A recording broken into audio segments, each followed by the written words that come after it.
Hello and welcome to Footnotes, the Cicerone podcast, a podcast to inspire you about outdoor travel and activities in the UK and across the world. I'm Hannah, and thanks for joining us for our latest fortnightly episode.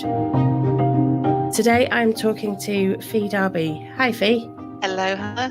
Nice to see you. Can you please just introduce yourself and just who are you and what do you do?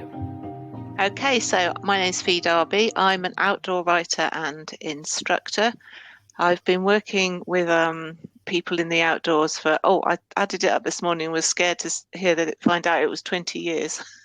Ever since my daughter and sons were scouts, I helped as a scout leader.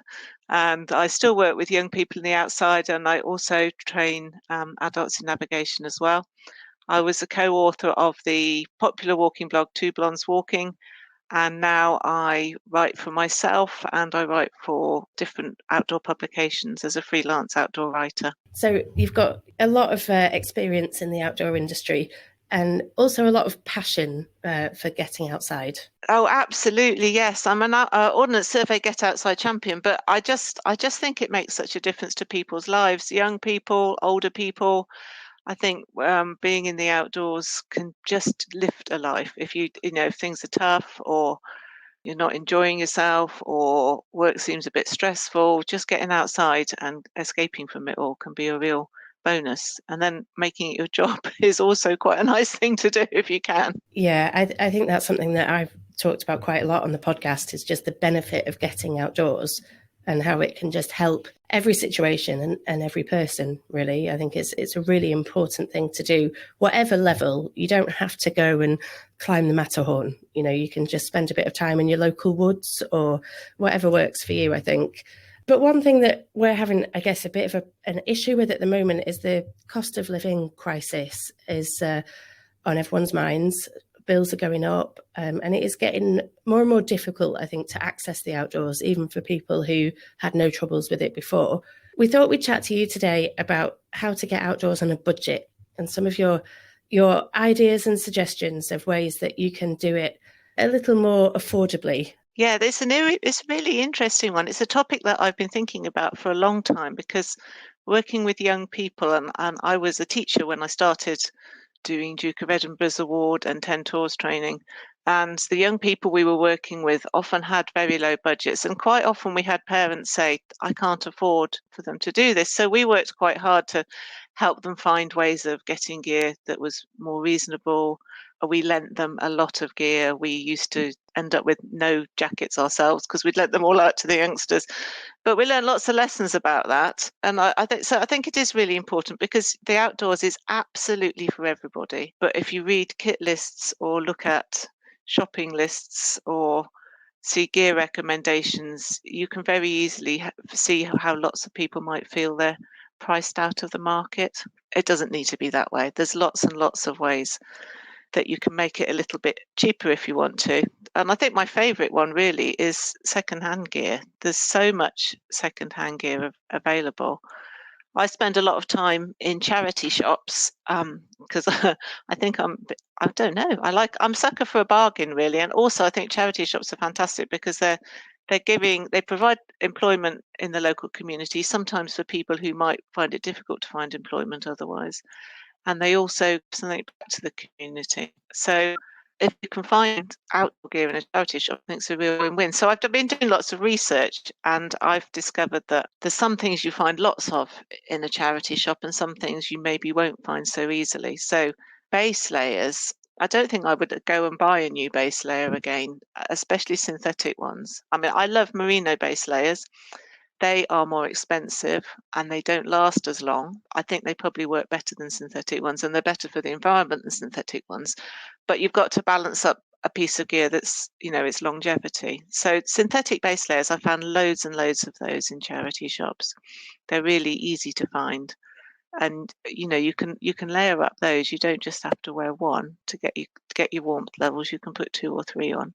So they're great. Thin fleeces. So if you're looking at a D&V kit list, for example, it would say an intermediate layer or something like that.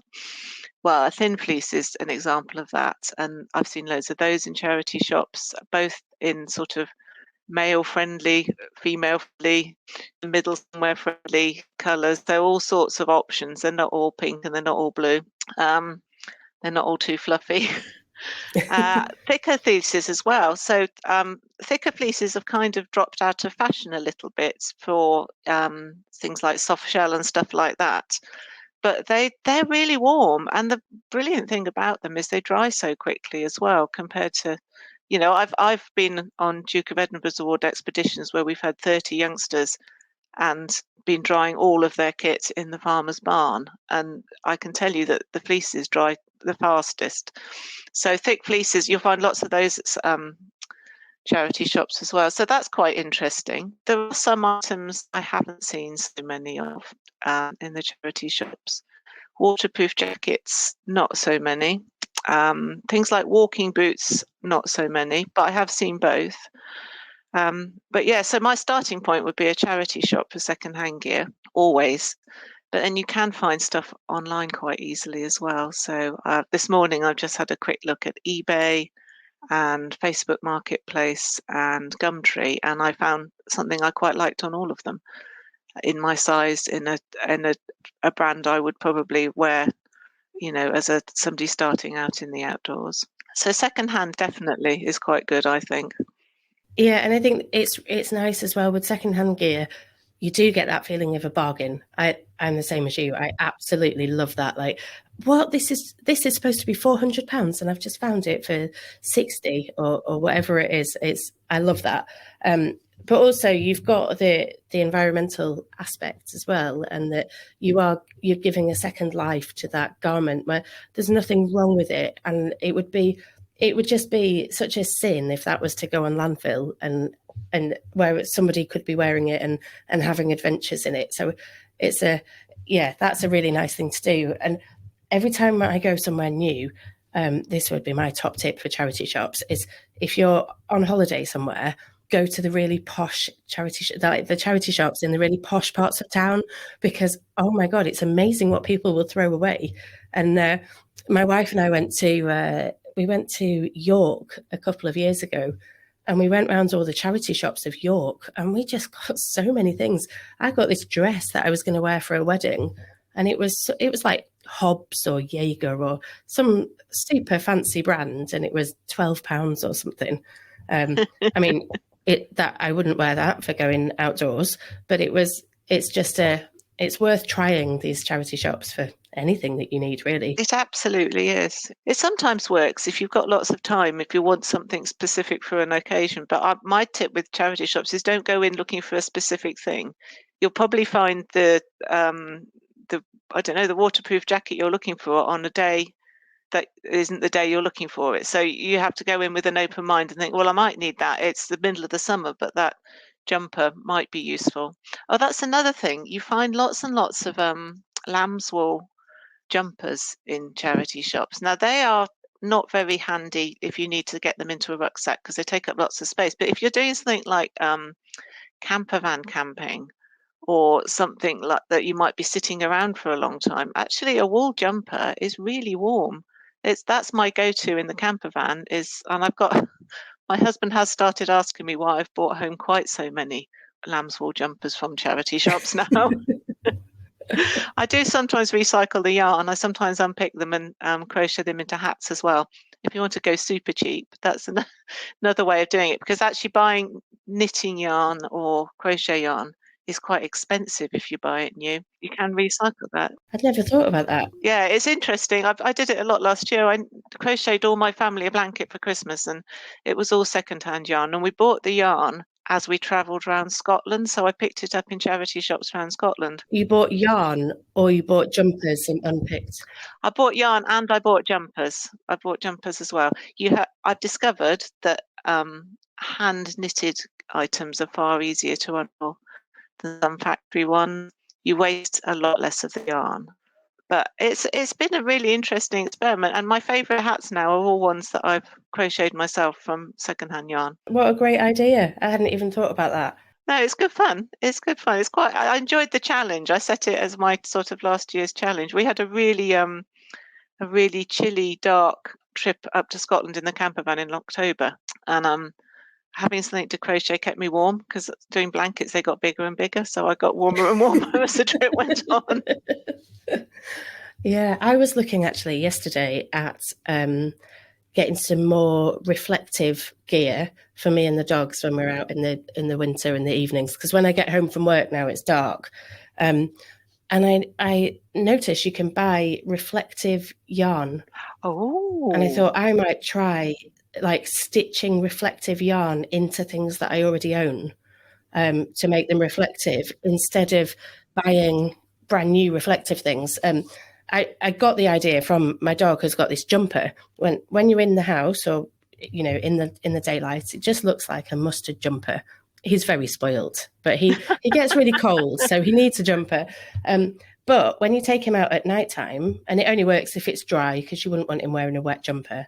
But at nighttime, it's got reflective thread sewn through the entire jumper, and he is completely lit up like a Christmas tree. He's so visible, and he's just wearing a fluffy jumper. Yeah, because reflective gear is an interesting one, isn't it? Because you wouldn't wear reflective gear for quite a lot of the times you're outside. You wouldn't want to wear something reflective. I bought my husband a really bright reflective cycling jacket once, but he doesn't wear it very often because it makes him so sweaty. So, I mean, he does occasionally still wear it. And also because they look reflective. You wouldn't necessarily wear a T-shirt that's reflective in the daytime because you'd feel a bit daft. No, but if you were going out doing night walking, you could knit a bit of yarn into your hat that you were making. I'm going to have to go and buy some now. That would work quite well, though, wouldn't it? Yeah, I thought that, you wouldn't need to do the entire hat, but if you just did a bit of a trim. It's an interesting one. One of the notes I made earlier on was about I don't know if it's just consumerism or the way we think about things. It's easy to think that you need different outdoor gear for each of your outdoor activities. So I've got and you don't. A base layer is going to keep you warm wherever you are, even under a dry suit. So I've got a kayaking thermal top that oh gosh, it must be a million years old now. But I bought that in the days when we did lots and lots of kayaking, and we did some whitewater in the winter and stuff. And it was fantastic then under my dry top. But it's absolutely brilliant now. I wear it to sleep in when I'm camping because it's quite a close, tight fitting one.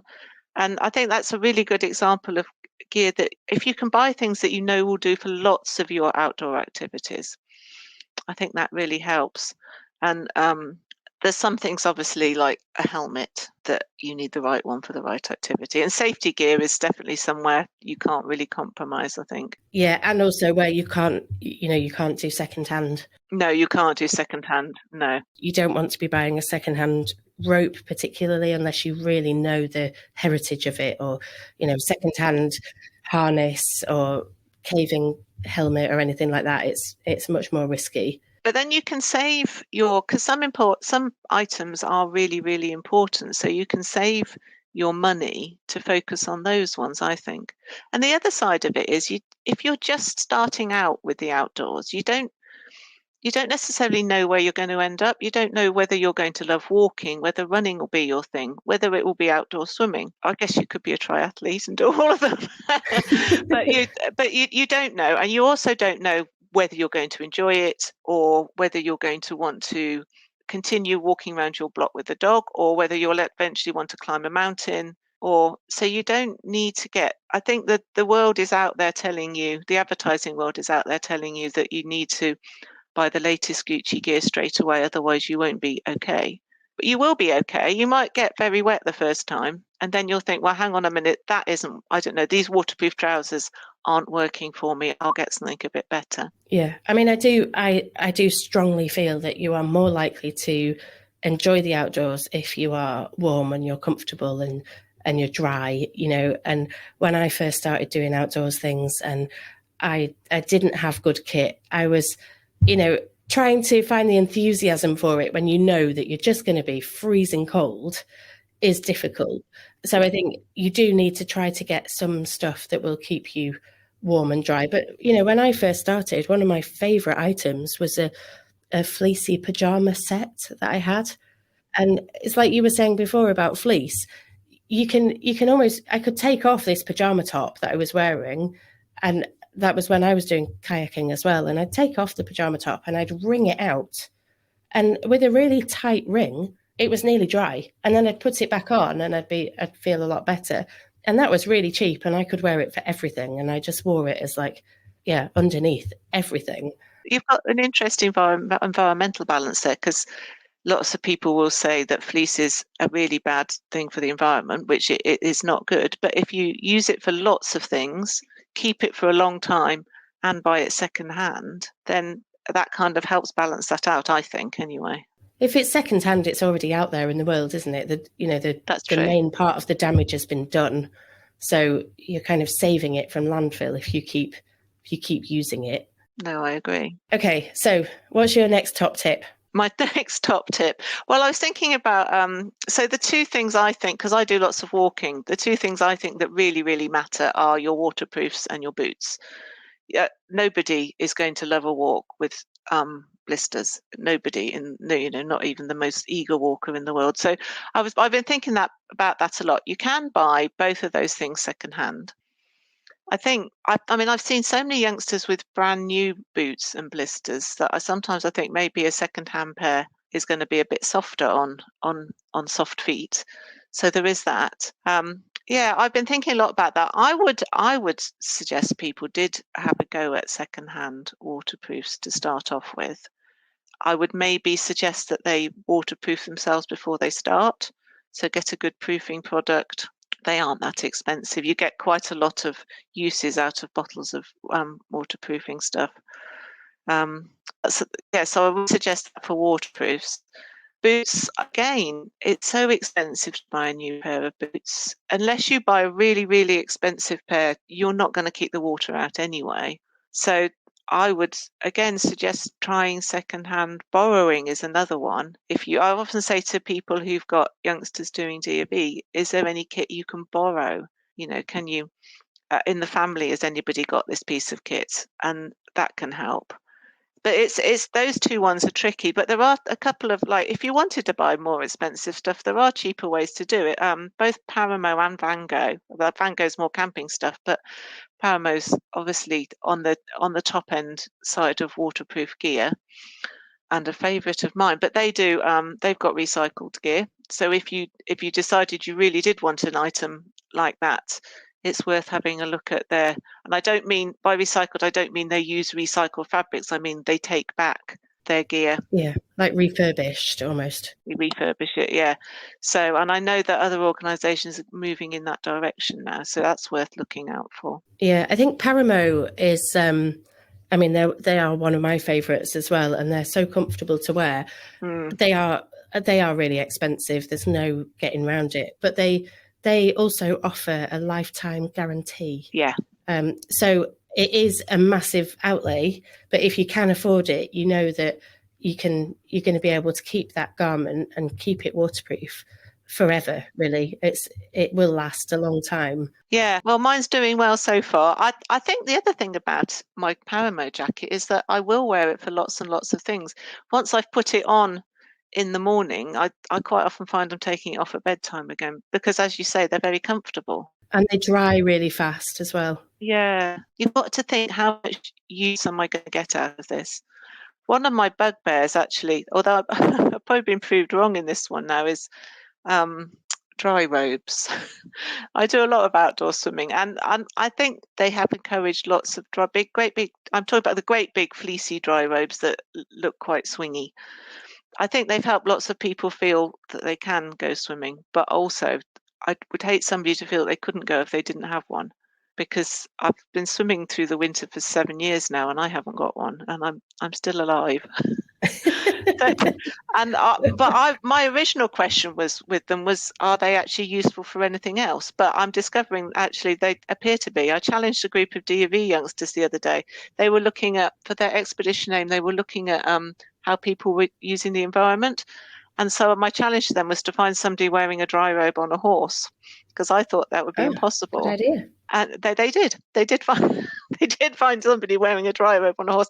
So maybe dry robes are more useful in everyday life. I have seen people wearing dry robes as coats. Yes, I have as well, around campsites. And I saw someone walking through town wearing one, and I must admit I thought they looked a bit silly. But if it's a comfortable garment, I mean, I love comfort. So if I'd got one and I tried it on, I would do the same, and I'd keep it on for forever. Maybe I'm usually behind the time with these trends, but I don't like the idea of something that's single use. It's only got one usefulness to it. So yeah, again, I might be a bit behind the times with these trend things, but I think actually I could imagine there must be somebody somewhere who's sitting at home with theirs on instead of pushing the heating on. So who knows? But maybe it's a question of just changing the way we look at gear. So it's not a jacket for walking; it's a jacket to also go in the garden in, or not running necessarily. That might not work, but you know what I mean. It's this down jacket I'm buying. I can sleep in it. I can wear it after my swim. I can keep it in my rucksack just in case anybody needs something to warm them up quickly. I can shove it on at the end of a cycle ride. I don't ever go on a bike, so if my husband listens to this, he'll be laughing at me now. I can shove it on at the end of a cycle ride just to keep me warm. You know, maybe we need to think multi-use, because that spreads the cost a bit. Yeah. But it's initial outlay that's the problem for a lot of people. And I do honestly believe that second-hand gear is going to solve a lot of problems in all sorts of ways. I am a marketing person, but I think don't always believe the marketing. No. You like you said, you can do outdoor swimming without a dry robe. I went for an outdoor swim the other day and I don't have a dry robe and I was perfectly fine. But I did have a friend who, she's got a dry robe and she loves it. So yeah, and I think the other side of it is it is important in some ways if you can support an outdoor brand that you value and you like their values and you appreciate what they do. Then in lots of ways, like who could I think of? Oh, the other thing I didn't mention was I worked quite a lot with Rohan in the past because they work with the Gift Your Gear scheme. Have you heard of that? Yes, where you can drop stuff off, can't you? And they normally run at this time of year. Actually, you can drop stuff off. You'll get a discount on new gear from Rohan. But I've worked on the other end of their scheme, and when we worked with in the school I was talking about at the beginning, they used to send us boxes full of outdoor gear for our kids to use, and it was fantastic. And so, if you're somebody who's working with a group of youngsters, Gift Your Gear are worth getting in touch with. But also, if you wanted to support something like that, then look it up online and see where you can drop your gear off, and then that gets another home and you're helping somebody else be able to access the outdoors. And but I mean, the bottom line of it really is outdoor gear has become really, really big business, and that's great because it's providing jobs and all sorts of things like that. But it would be a shame for it to put people off. When I first started, we were telling the lads in our 10 tours teams to borrow their sisters' tights and put those on under their trousers. And they did, and they kept warm. And and at the very basic level, you could wear 3 pairs of leggings and your legs would be warm enough. They'd be warmer than they would be in one. And I think it's just important to see a balance. Great outdoor gear can really, like you said, make the difference between whether or not you enjoy the outdoors. And we all appreciate a jacket that will keep us dry. But if we're trying to encourage lots of people, it's important to recognise that there's other routes into gear. And I think outdoor brands are recognising that. I think more people are recognising that. I think the stigma of secondhand is certainly disappearing. And certainly amongst people who are younger than me, I think that's definitely a thing. Youngsters are quite. I was talking to my niece who's 12 yesterday, and she was talking about going to charity shops to buy Halloween costumes, and she was really excited. She said, "Yeah, I found a black dress. I wear it all the time." And I thought that was really exciting that somebody that age was quite into that already. Yeah, I mean, my colleague is 10 years younger than me, and she's like a traditional old lady in loads of ways, where she came in yesterday and she'd knitted her own kind of body warmer type thing, And I think that brilliant. there seems to be a shift away from needing to buy everything new, and some of that is environmental, and some of it will be people trying to save a little bit of money here and there. Yeah, well, it might be an unpopular thing to say, but I do think that some of the things that we're finding because of the cost of living crisis, and I only mean some of them, are actually, once we learn to manage without some things, we're actually benefiting the environment as well. So, we can take the good out of what is not a very good situation and kind of think, yeah, because I remember when actually I used to have ice on the inside of my attic. This is true. I used to have ice on the inside side of my attic bedroom window when I was a girl, and I wore a hat, a jumper, and had a hot water bottle. And the hat and the jumper and the hot water bottle have been things that I've taken into my outdoor life. So there were lessons I learned when I was young.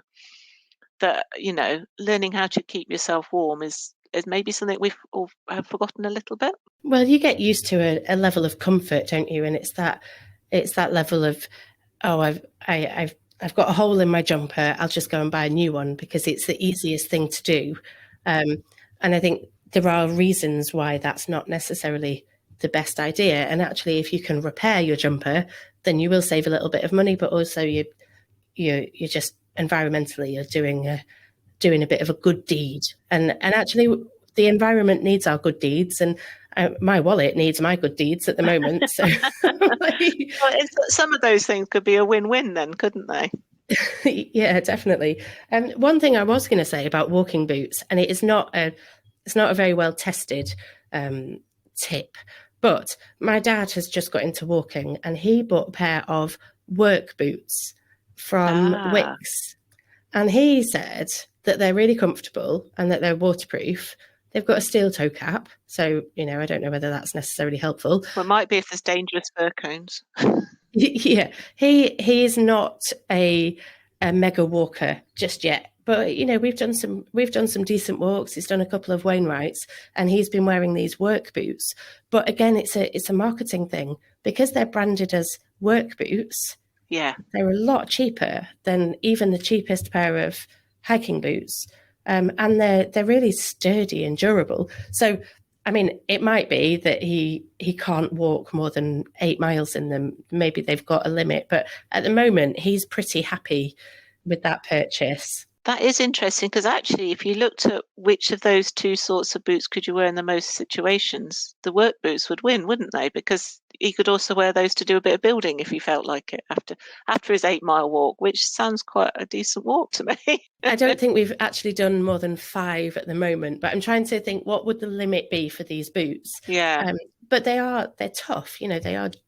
They're designed to be durable, because if Wicks sold a load of builders' boots that broke after a couple of weeks, then I think they'd be inundated with angry builders, which I don't think anybody would want. No, it's not my favourite option for a day. But it's a bit like if you're Googling things and you put wedding in front of it, anything that you put the word wedding in front of, they stick this extra chunk of cash on. And I wonder whether it's like that with walking boots. They just sometimes. I don't know. I mean, has he found the soles okay on them? He hasn't found them slippery or anything? No, he's been really happy with them so far. So, like I said, it's early days, but it might be a top tip. It's a potential top tip in the making. We'll see. Well, it could be if you've got somebody, or maybe somebody who's already got a pair of work boots, and then they can go out for a walk, and then they've got the option to find out, if you really love it and you're doing it all the time, then maybe you can save up for. I'm a big fan of saving up for things, actually. I think it makes you value them a bit more. If you've had to save up I've saved up for walking boots before now, and it's made me look after them better when I've got them.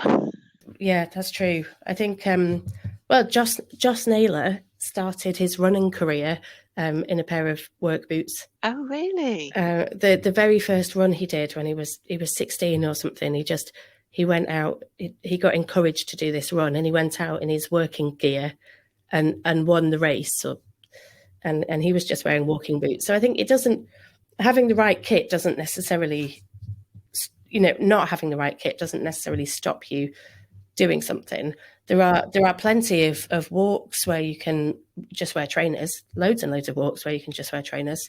That's true, actually. And yeah, you're right, absolutely. And yeah, I don't know. I mean, don't get me wrong, I absolutely love a really good pair of properly gorgeous walking boots. But also, I on the days I haven't got them, I'm quite happy to go out in something else. Yeah, I think the thing is that not to ignore marketing and what's online, because there's lots of useful information there. Let's not forget that if you're buying a secondhand jacket, you can use online information to find out more about that brand. And that might work in the brand's favour. If you bought a secondhand Rab jacket and then you really loved it, but decided you're doing so much in the outdoors that you wanted to buy a new one for yourself, maybe the other one wore out or something, then you're more likely to buy that brand again. So actually, even from a brand and sales point of view, secondhand can be a useful tool if companies have made things to last well enough, which is something I know lots and lots of outdoor brands, again, are looking at more and more. Yeah, I think that is worth saying, actually, is brands that make expensive products are not just making products that are expensive for the hell of it. They are making exquisitely crafted products that will last a really long time. On the whole, there are probably some brands out there that are just, slapping a badge on something and charging more. But most of the ones that I know and love and appreciate are doing it because they are making a really, really quality product. If you get a pair of Mindel boots or you get a Paramo jacket, it's an investment. So I'm not all about trying to avoid buying any gear. I think what scares me a little bit is just that idea that people will feel like the outdoors is not for them unless anything. I don't like that feeling that anyone would ever think that the outdoors is not for them. And it's if you can't, if you need to make cutbacks or you can't afford to do something, how can you do it a little bit more cheaply? Well, then secondhand gear is a big part of that. You're absolutely right. And you, my Mindel boots are, oh gosh, they've taken me through some bogs and they've been brilliant. And you're right, there's so much craftsmanship. And when you wear a jacket that's got all the pockets in exactly the right place and a hood that does up over your hat and doesn't drip in on your glasses, or you know that somebody's really put some love and care into that. So yeah, I do agree with that. There's a lot of attention to detail goes into outdoor gear some of the time, not all of the time, as you said. One thing I was going to mention was fuel costs. And that is also a problem at the moment. Trying to drive up to the Lake District, for me, I have to be more conscious of the fuel that it's going to cost. Yeah. So do you have any top tips on that? Well, I'd love to say go on the train, but I've been doing lots. I spent this year trying to do some of my outdoor ventures by train instead of by car. To see how that works, because obviously that's more sustainable, and I actually really like train travel as well, but it's quite expensive. So we've costed it up a few times. I had to go to Dorset the other day, and I live in Devon, and the train actually that worked out very similar, because our camper van is our only vehicle and it's quite old. That worked out similar, so that doesn't help. I think the thing is you have to try and be open-minded about where you go, which is difficult when you want to go somewhere like the Lake District, which is just, it's like nowhere on earth. We love the Cairngorms, and that's a ridiculous place to get to from Devon. It seems crazy. In fact, we've chatted to lots of people up in the Highlands who like to come to Devon on holiday. But so that's a tricky one. We haven't been since last year because of the cost of the diesel. But so you have to try and be a bit more flexible. Like for us, Wales is quite easy to get to, but then getting up to Snowdonia is more expensive. But we've been rediscovering Mid Wales, which is it's an hour or so less travel time. So I think being flexible and being willing to try and explore not necessarily what's immediately on your doorstep, but what might be nearer, I think that can help. When it was COVID and we weren't allowed to travel, I discovered the Trough of Bowland for the first time. Well, not the first time, but I've lived by the Forest of Bowland for years and years and years and not really done much walking there. And that was a nice thing for me, was to just get to know my local area a bit better. Yes. And actually, I think it is surprising what you can find really close to home, even for people in London. There's tons of walks that you can do. There's loads of green space in London. There's loads of blue spaces as well in London. Yeah. So even if you are somewhere quite urban, there is probably somewhere that is a bit easier to get to than one of these honeypot destinations like the Lake District or the Cairngorms. I've seen quite a lot of bus companies as well doing family passes for the day. Yeah, that's true. That probably works out quite cheap. If you're going somewhere where, there's 4 of you and you get a family pass. There's certainly some good deals on trains for, I don't fit in any. I'm quite looking forward to being 60 because I can get a rail card then. I think it's 60. It might be 65. But so I don't fit in any railcard categories at the moment. But there are some good ones, particularly the family and friends one. My niece and nephew just came down. They've come down this week to visit, and they came down on their family and friends railcard. So on the train. So that's quite good. The other thing you can do with train fares is look at ticket splitting websites. So there's one called Train Split, and they look at selling you individual legs of the journey. So instead of, say I was traveling from Torquay to Birmingham, then it might be that if I was a ticket to Bristol and then Bristol to Birmingham as 2 separate tickets instead of one journey, it might be cheaper. So you can look at ticket splitting on the trains. That can make a difference. Things like the problem with advance tickets now on the train is that with the current train strikes, that can be a little bit problematic. Train strikes actually haven't caused me any issues because I've got a very flexible timetable and I don't tend to plan a long time ahead. But advance tickets on trains are cheaper. Travelling off peak is a lot cheaper as well. Yeah, I think there's nothing worse than a rail replacement. I hate those. When you turn up and you think you're going to be on the train for 20 minutes or something, and then you get a bus that's going to be an hour and a half. It's not the same experience, is it? It's not. It's really not. But yeah, no. So those are my. I mean, the camper van saved us lots of money. Not that camper vans are cheap to buy, but if you had a van already. We've lived out of the back of other vehicles as well. We used to have a 4x4 Toyota, and we quite often just slept in the back of that to save money travelling around places. I won't get into the whole do you sleep on the side of the road in your camper van or not argument, because that's a whole nother kettle of fish, but we don't do that as much as we used to. And campsite fees have gone up a lot.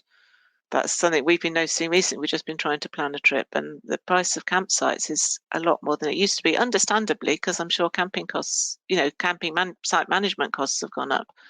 That's an interesting one. And that will, for lots of people, cause issues. But you can look at different accommodations as well. You can still get rooms in shared dormitories at youth hostels. Bunkhouses are great. It's a group of you and it's a small bunkhouse. You can book the whole bunkhouse and self-cater, so that's really good. Carrying around a camp stove is a good idea because then you're not buying sandwiches and cups of tea and stuff all the time as you travel. Because actually quite a lot of the cost of travelling up the motorway isn't the fuel, it's the, I need a cake here. I'm at Gloucester Services. That's my favourite coffee.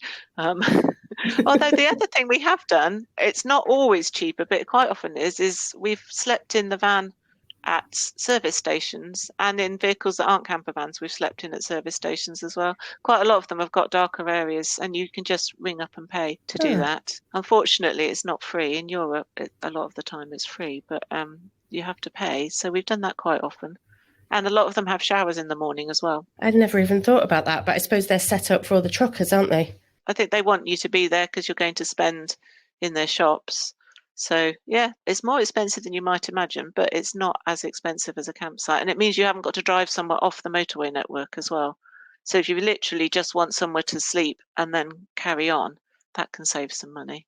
Well, I feel like we could keep talking all day. There's a lot to discuss, and I'm sure there's lots that we haven't covered. But yeah, what I would like to say is a shout out really to anybody listening. And if you've got your own top tips, we're not experts in saving money in the outdoors. This has just basically been a chat between two friends of things that we could try, sharing ideas. But actually, if you've got any suggestions, things that you think that we should promote, then please do send me an email at live@cicerone.co.uk, and I'll share those as well. Or find us on Facebook or Twitter or Instagram and let us know your top tips for getting outdoors on a budget. We've already learnt things in this podcast chat, so we're open to finding more ways, aren't we, to saving a bit of money and saving the environment a little bit. We are. I'm off to knit a high-vis hat. Yeah, fabulous idea. Well, thank you, Fi, for joining me. And I'll put some links to how people can follow you and stuff in the show notes. But thank you for joining me. It's always a pleasure. Brilliant. My pleasure. It's been a really fun discussion, and hopefully it will encourage lots of people to just give things a go, try stuff out. I hope you enjoyed the latest episode of Footnotes, the Cicerone podcast. I'd love to know what you think, or if there's anything you'd like us to cover in future episodes. Please email live@cicerone.co.uk or leave a review on your podcast platform. You can follow or subscribe to the podcast to make sure you don't miss new episodes, or you can sign up to our newsletter for all our latest news, events and guidebooks. Visit cicerone.co.uk for further details. We'll be back in a couple of weeks. In the meantime, come and find us on our social channels. We're on all the main ones as @Cicerone Press, and we also have a Facebook group, Cicerone Connect, where you can meet and chat to other outdoor enthusiasts. Thanks so much for listening. We'll see you soon.